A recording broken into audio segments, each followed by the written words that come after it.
Hey, everybody. Welcome to another episode of Banyan's podcast, Tire Tracks. I've got with me Kirk Sander of the NWRA. That is the National Waste in Recycling Association. Kirk, thank you for being here today. Patrick, it's great to be here, and always great to be with a fellow Northeast Ohioan. Yeah, we were just talking that Northeast Ohio is the smallest place in the country, meaning that no matter where you go, you will run into 3 or 4 people that you have in common, and at least one of them scarily more close than you ever thought possible. Yeah, Kirk also tells me he went down to my alma mater, OU, in band camp, and we found out that you don't march with the French horn. So what is it? What's the other horn that you do instead? The mellophone. Mellophone, which is, again, I'm sure I will learn other things on this podcast, but the first one is going to be the mellophone because I've never heard that before. Yeah, no, I mean, it's going to be an interesting walk through, the introduction of me, but then also where are we going with the association? Our current interim CEO and I, we have a lot of times where we just start riffing on stuff, and the next thing you know is we come up with a great idea. And yeah, that's where I like being in the office and talking with people. And so, yeah. And so you tell me this, we'll kind of, Kirk, first off, I want to go into, you are a very interesting character, and not just because you knew Athens, Ohio, which just you give a +1 in my head from that. But I mean, so just in looking at this bio, you've got OSHA in your background, you've got the White House, you've got some NASA in there. Give me an elevator pitch. Who is Kirk Sander? Yeah. I've always liked politics and science. I've always wanted to know that's the two things I like, and realized that there was a disconnect between politicians and scientists. Probably the best example, if you know me, you've probably heard this story. College, I missed a geology club meeting because I was in the student senate. Okay. The president was like, "Why'd you miss the geology club meeting?" I was like, "Well, I was at the student senate meeting." "So why'd you miss it?" Fast forward 3 months when the geology club budget got cut because of it just got cut. Oh, that wasn't you going, "Screw the geology club." Okay. Like, "Can you get this restored?" I was like, "Absolutely." I was like, "This is why I was missing those meetings." And it's like, "Oh, okay." And so I get fast forward. I'm working on a master's degree. Spent a month in Yemen doing field research on the paleoclimatology of Southern Arabia. And I had an opportunity to get involved in the 2004 election in Florida. Okay. Florida's not a high stakes political ground at all. No. And so from there, realized there was 2 ways to become a science advisor: either go get someone elected or get a PhD. And I chose the route of getting someone elected and started getting into retail politics. And then you're sitting in a campaign office and people are like, "Oh, I'm political science, I'm communications, I'm this, I'm that, geology." And they're like, "What are you doing here?" And then fast forward, it just turned out someone I met on the Obama 2008 campaign became the White House liaison at NASA. Okay. I said, "I'd love to come work at NASA." He goes, "You're a scientist. We need to bolster that on the political side." And right. So that's how I got to NASA. And so I've sort of always had this niche of trying to bridge policy and science and how to come together, and was able to serve at NASA, Interior, the White House, and then ended up at OSHA, where David Michaels and I would say David Michaels is the best boss I've ever worked for. He's amazing. Did you get him the mug? Best boss? No, I should send it to him every year. And how working with him, of his passion of making sure workers came home safe every day, and was there for 3 years. And then that's what springboarded me to come to NWRA after the administration. And really the passion and the engagement from our members. The National Waste and Recycling Association represents the commercial waste haulers in the country. Right. think on a big scale, WM, Republic, GFL, Waste Connections, the big four. I would say some big names there. Yeah. And then Rumpke in Southern Ohio. Yep. Kimball in Northern Ohio. Mm-hmm. And then a lot of independent haulers throughout the country and regional haulers, what their passion is on picking up the waste every day. And I mean, the crazy thing is when COVID started, the waste industry was not considered an essential industry. Which is so strange to me because I don't know, like, so I was political science as well. And one of the things that I think anyone that's looked at history, you know, like when the trash piles up, there's literally death is generally what happens. Like just every time in history, when you didn't have a good way to get rid of trash, people start dying. So did you just read our letter we sent to? No, I did not. Because that was the letter. It was like, as history has shown. And we took it, at first we took it as an insult, but then when we started thinking about it, we took it as a compliment that right. do our job so well that in good times, they didn't think about us they didn't think about us putting us on the list. You worked so well because you didn't notice that it was an issue because it was moving so seamlessly and smoothly in the background, which I think is something that COVID really opened people's eyes for on all logistics as well as that as well. Cause you go, it gets here. Whenever it gets here, it gets here. And then all of a sudden it goes, wait, I didn't get I didn't get my Christmas cards. It's simple stuff like that. I mean, I got married in that time and it was a great excuse for me to wait to send my invites out and just saying it was stuck in the mail because everything was. I was just lazy and it took us a while, but it really worked out timing wise. The truth comes out now. That's everybody who actually knows me knows dang well that that's true. And unfortunately, I don't have that excuse for my thank you cards that are still sitting on my desk, half done. This is my thank you for coming to my wedding. Right now, I'm just going to use this platform. But no, that has to say a lot for not only your organization, member driven, but also for, that has to be more of a badge of honor is we do such a good job. They didn't notice we're doing it. I think it's a Futurama reference to when Bender plays God. And it's like, if you're doing it right, people will wonder if you're ever there at all. Like, if they never deal with they put their trash bin out, it gets picked up and they bring it back in. If nothing goes wrong, there's nothing to say or argue or comment about. Right. And the piece is people don't realize everything that goes into that pickup. People just think you put it at the end of your driveway, and then it gets picked up. If it doesn't get picked up, there's an issue. But then what does that mean where the truck comes, that it gets picked up? If it's an automatic side load, it has that nice arm that comes up and picks it up. My kids love watching that happen. And to be honest, it is so cool. It is like the claw game, but so much better. And to your point, please go into some detail about, like the sidearm picking it up. What does happen in this full process? Because I'm like most of the world that I'm only seeing, they'll come down the street or maybe I'm stuck behind one and I'm already late because I left 5 minutes later than I should have. And now I'm like, just like with the school bus, I'm like, why are you here? Oh, you're here at the same time every week. This is my fault. Right. I know. And we talk about how it's us and the Postal Service are probably the only two industries that go up and down every road in the country at least once a week. Yeah. And so how do we make it safer? I mean, right now we're the 7th deadliest industry in the country. Really?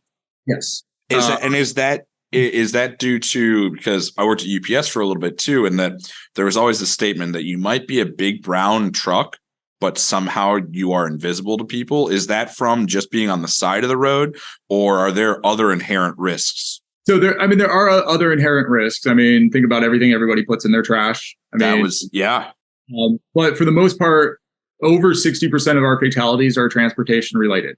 And so you would be amazed. I mean, on our LinkedIn, we have a picture. And luckily, our worker was fine. He was off to the side, but it is a medium-sized SUV just plows into the back of the truck. No brakes, nothing, and crashes. And we put lights on, we put reflective material on, we're lit up like a Christmas tree. Quite literally, yeah. And flashers, what do we see? WM just got an exemption to put on flashing light bars.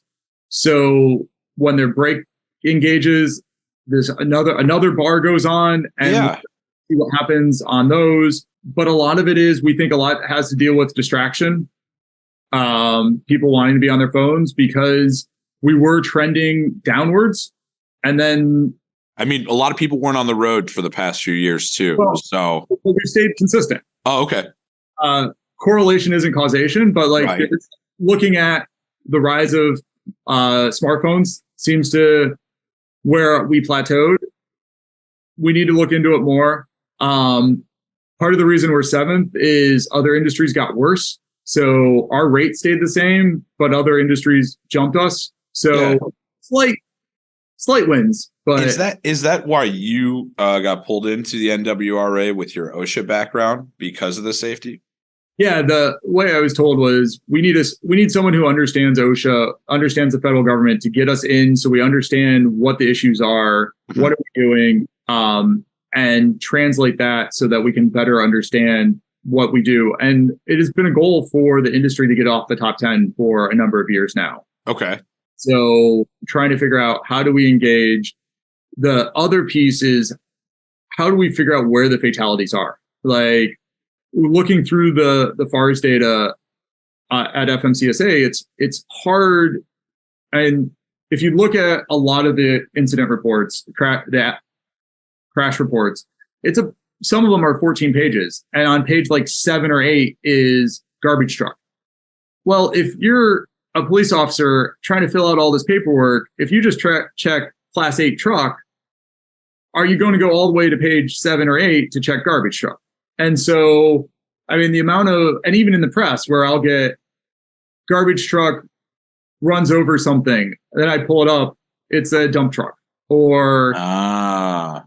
And so, because class 8 and 9 trucks cover so many trucks, it's hard to tease that out. So is that something you guys run into a lot, where from a not logistical, but from like a class and size and the equipment you're using, do you get a lot of regulations and situations where it would be for like semis or heavy duty trucks apply to it, even though that I don't know about most any of the waste management trucks, but they're not doing the same kind of highway miles and everything. It's usually at much slower speeds, but I would assume that based on axles and all those regulations, it's probably really similar to where you guys are mapped or folded in on that. Yeah. So probably the best example was the electronic logging devices. Did you guys get roped into that one? We did. But we requested an exemption because part of it was that there was not an ELD. So when we stop at on a residential route, when we stop to service a can, that's not your drive time. That's duty time. Right. But we're doing that. We're stopping for 20 seconds, 30 seconds to service the can. Then we're driving 30 seconds on, 30 seconds off. So someone would have to be physically pressing a button on and off. Or the ELD, most of the ELDs only went to off duty after 15 minutes. And so we go to non-drive time. Yeah. And so we petitioned FMCSA for an exemption, and were granted a members only exemption for our members for short haul. So if they were within 150 air miles and returned back to their facility and stayed under, I believe it was 14 hours. I'd have to look at the exemption. We had a number of hours. They didn't have to have an ELD, but we had to go through the whole exemption process for short haul. And then the regulation ended up catching up to realizing it doesn't make sense for short haul drivers to have an ELD. And are there cases where being grouped up is actually a benefit, or is it really just something where you've got to go and say, hold your hand up and say, hey, we're not the same as those? It's becoming more. And I think that's where I see my role is really raising my hand and saying, hey, look at us. Yeah. One of the first things I did was join Our Roads, Our Safety at FSA, which is talking about how do you reach out to the public about having safe interactions with big trucks. And one of the things I said was, hey, all of FMCSA's imagery is just over the road trucks and buses. But you regulate so much more.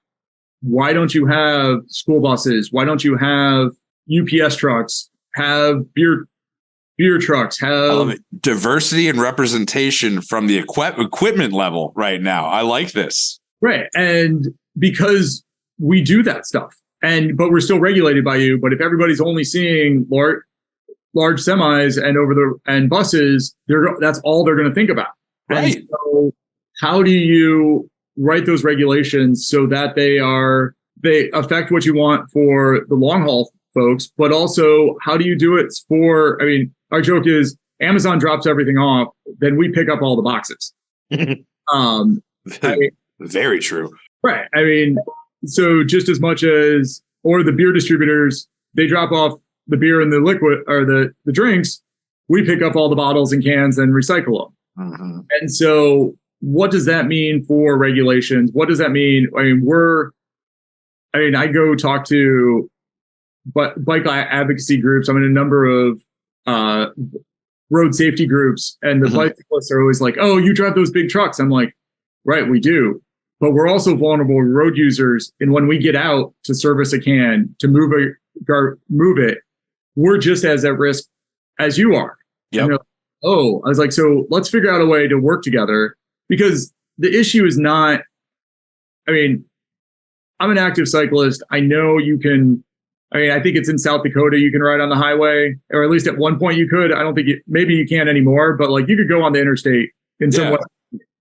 You're not doing that in DC. You're not doing that in Cleveland. You might want to do that in DC. You might get around faster. Well, I will say my commute home, I can do it in 15 minutes on my bike. It takes me 25 minutes in the car. Yep. Right. I wasn't there long, but I remember the roundabouts as a kid and just being like, are we going to be there soon? And be like, I don't know, honey. Right. And so recognizing that we're a vulnerable road user and driving big trucks is a way to really bridge that gap on how do we talk about this safely. Yeah, you guys live in quite a few worlds, as it were. You've got the heavy duty equipment, you've got the vulnerability, like you say, on the road there. But then probably, the knowledge base from your workers has to be pretty kind of diverse too, right? Like it's not just manual labor where you press a button. You probably, from a mechanical standpoint, have to have some knowledge on the machine itself, on the limitations. So, that's something that you probably have to consider a lot, and probably some diversity in your membership too, of what the role is and where you guys need to be protected, where regulation is is too much, and where you may or may not fit in certain lobbyist groups too. It might come as a shock, but I believe we're the first, fifth, and 10th largest commercial fleets. Our members are the first, fifth, and 10th largest fleets. That is a shock, because when you see a garbage truck, you don't see a bunch. You see, you've got one, maybe two going through the city that day, depending on the city you're at. But if I was to think of them all lined up, now that you're saying it, I'm like, yeah, that makes a lot of sense. But without peeling back the layers, I wouldn't think about it. Yeah. So one of the trade publications goes through, because the other thing is there's lots of different DOT numbers. They pull together all the DOT numbers, and based on fleet, WM has the largest commercial vehicle fleet in the country. That's crazy. And you brought up another point. It was even a joke with Amazon drops off the boxes, but you guys drops it off and you guys pick up the boxes. And with you guys being a large commercial fleet and being within waste and recycling, one of the things that to me pulls a lot of these together is carbon footprint right now. That's a big thing, both on regulation, on reporting. Where are you playing as an organization right now? What is, I would assume that you guys are, I don't know if I'm on the forefront of being green, or what does that look like as far as a principal initiative, or it's, whatever the regulation says? Yeah. I would say we like recycling before recycling was cool. I mean, there you go. that's what our members do. What one of the biggest things is we know how to recycle the stuff. So having that understanding is, I think, something innate to all of our companies. And so where we are on that is because the way our trucks operate, we just don't want unintended consequences. We still want to do our job. I mean, one of the issues with EVs is the added weight. So as the battery weight goes up, that means we have less mass to carry. So there's less capacity to haul. So what does that mean for roadways and hauling capacity? Which does that mean we're having to make more trips? Where does that go? Hydrogen, there's a couple companies that EVs are probably more. I mean, we're applicable. Seeing.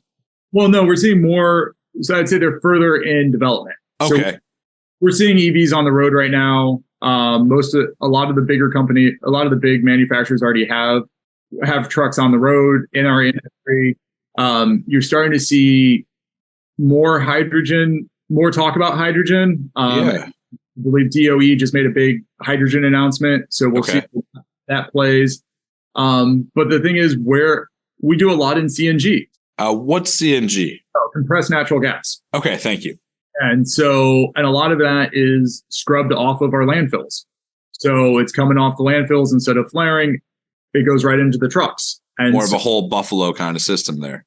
Yeah. And so it really enables, we're looking at ways to have a fleet mixture. We're active. We have a MOU with R2C2. It's the Resource Recovery Coalition of California. Okay. I think it's R2C2. We have an MOU. Sounds like a Star Wars reference, but I like it. And they're keeping us up to date on what's happening in California with CARB, because that then goes to other states. Is that the first state that, within the industry that you're representing here, is this the first push that people are asking for kind of a reporting of what the footprint is? Or is that something that, some of the companies of your members inherently are doing because it's part of the process? No, CARB's more what's the type of engines that are going to be able to be sold in California.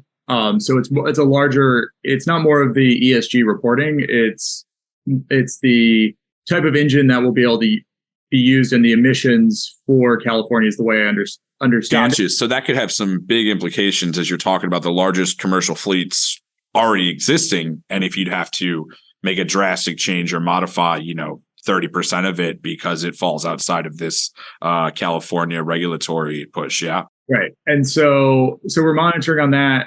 What we just want our members, we just want to make sure that we can do it. Mm-hmm.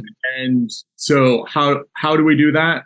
Work with us and we'll have those discussions. Yeah. And when you talk about some of and this is a question too, I was thinking about, are you, and I talk to a lot of people in logistics as well, and this is always a key one, are your members or some of the companies or organizations there within, are you guys in the midst of an employee shortage as well? Are you guys looking for new drivers? What does that look like? Amongst the regulations that might come from the, California and the carbon thing, there's also got to be people wearing a lot of hats too in the industry. We need drivers. I mean, I currently don't have a CDL. Okay. I think I want to get one so I have a better understanding. Yeah. And I was talking to my safety committee and they said, don't tell us if you get it. Because they'll put you to work. Yeah. They were like, we'll start calling you to come pick up shifts on and drive in the truck. Like, really? They're like, yeah. I mean, one of our members who runs a waste company, he actually let his CDL lapse because he was like, if I didn't do it, I wouldn't have gotten a break. Right. I would have never been able to run the waste company. Oh, that's crazy. That's how crazy it is. So NWRA, we worked with ETA at the Department of Labor, mm-hmm. Economic Training Administration on putting an apprenticeship for waste drivers. So and how would that differ from would that differ from any standard CDL?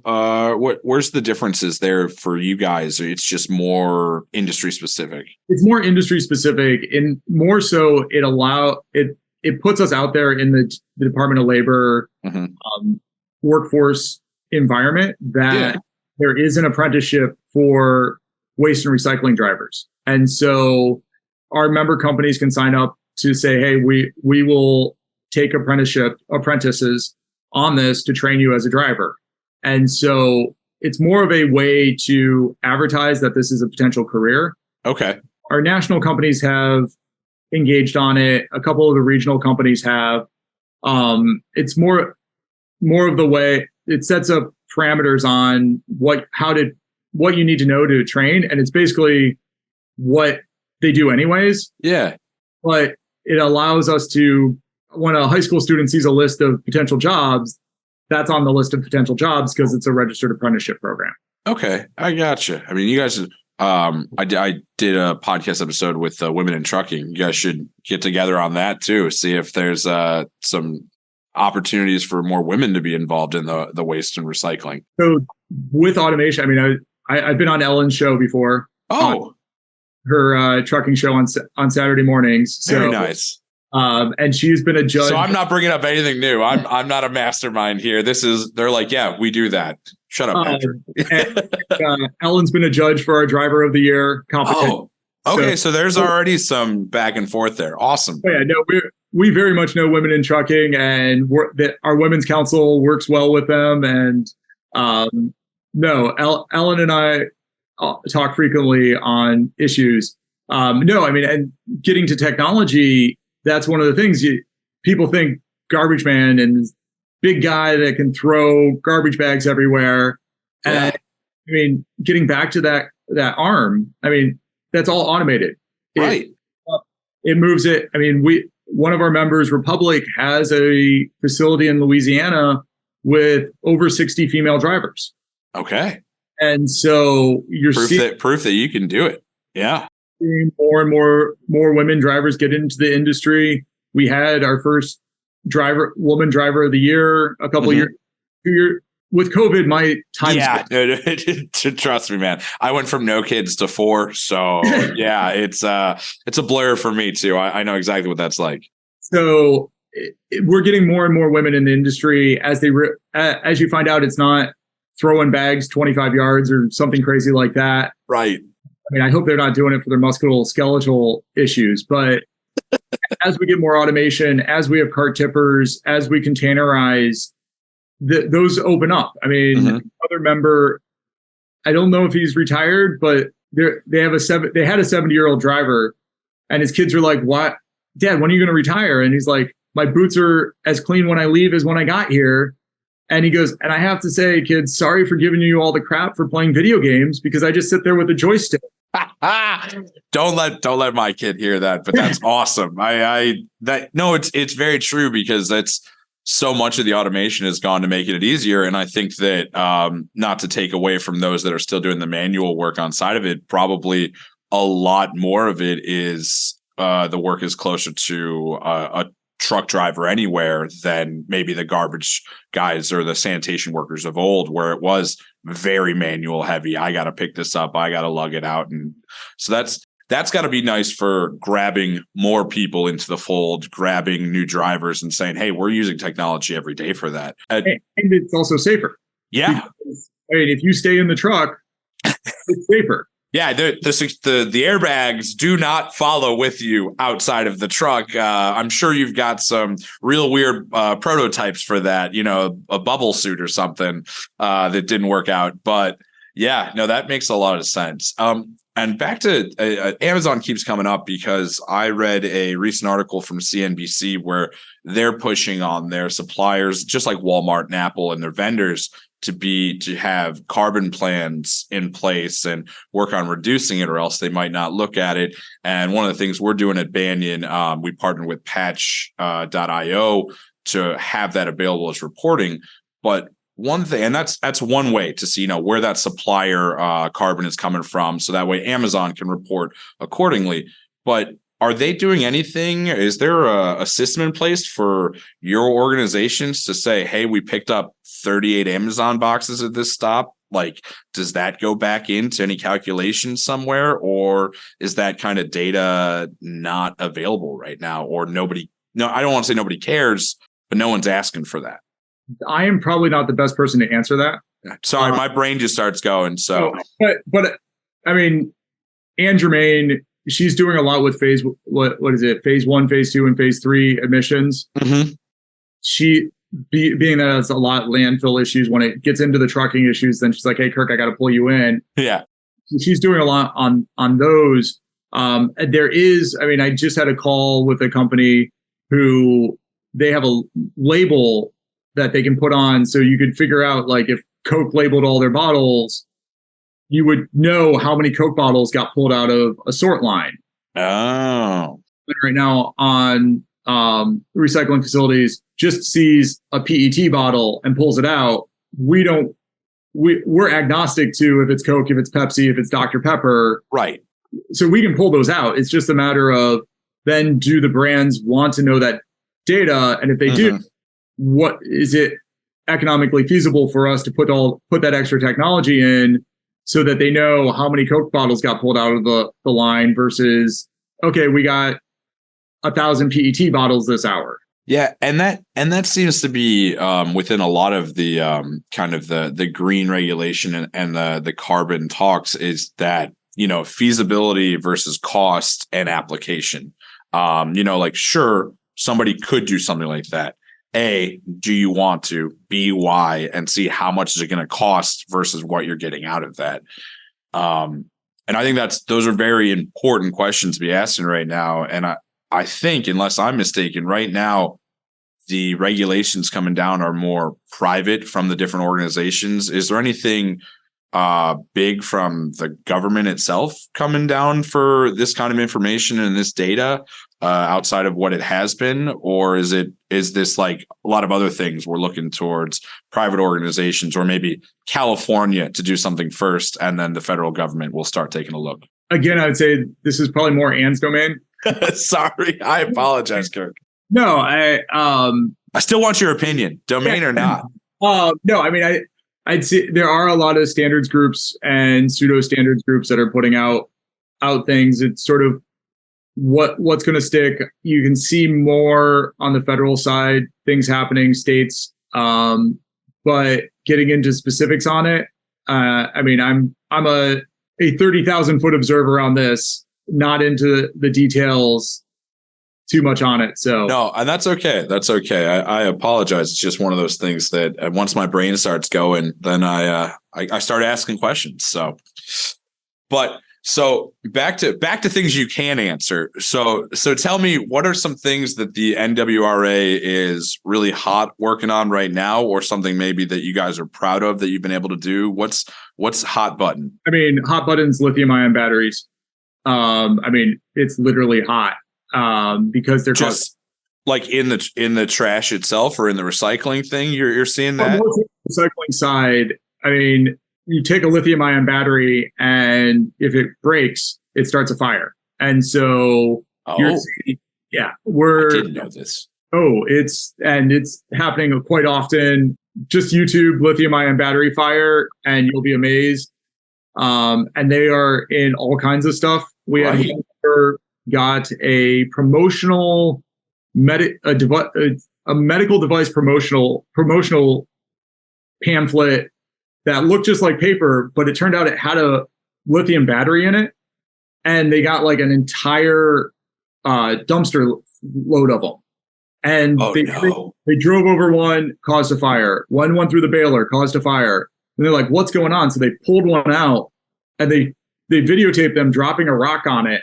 And within 2 seconds, it's up in flames. So are you just looking to educate, or are you trying to put something in place that stops how you dispose of these things? So the other thing is, if you look at a lithium-ion battery, it has the chasing arrows saying you can recycle it. But the thing next to it says, do not put it in your container, because you're supposed to take them to a place somewhere that recycles batteries. Specifically, yeah. But it's people just see the chasing I would arrows. say to the general public, that just means recycle bin. Right. And so we're rolling out a number of education materials in the next month on lithium ion batteries. Mm-hmm. Our members can use them, they can stuff them in their bills, they can put them on social media, build awareness. But part of it is also where do they go? What do we do with them? Because we're having fires. I mean, there was a truck fire in the Pittsburgh area last week. Okay. I'm willing to put money that it was probably a lithium ion battery. There's a gentleman, Ryan Fogelman, out of getting back to those Ohio connections. Yeah. He's out of Dublin, who works for a company, Fire Rover, and tries to track all the fires. Okay. So companies are just, I mean, it's what are we doing to try to protect our companies on this? Right. And every day, something else is happening on it. Gotcha. So this is something you guys are just in the midst of right now. Don't necessarily have an answer to, but because it's out a little bit outside of your control within the membership. But it's something. What would, in an ideal world, what are you guys pushing for? We don't want them in the recycling stream, mm-hmm. but trying to figure out what to do with them. That's the big issue. But also think about this. Think about how many. I mean, when I travel, I think I counted up. I carry 11 lithium ion batteries with me. Yeah. And what's interesting is, when you check in to fly, mm-hmm. They always ask you, do you have any lithium ion batteries in your check bag? Nope. I've started asking the gate agents, do you know why you say that? And they're like, I have no idea.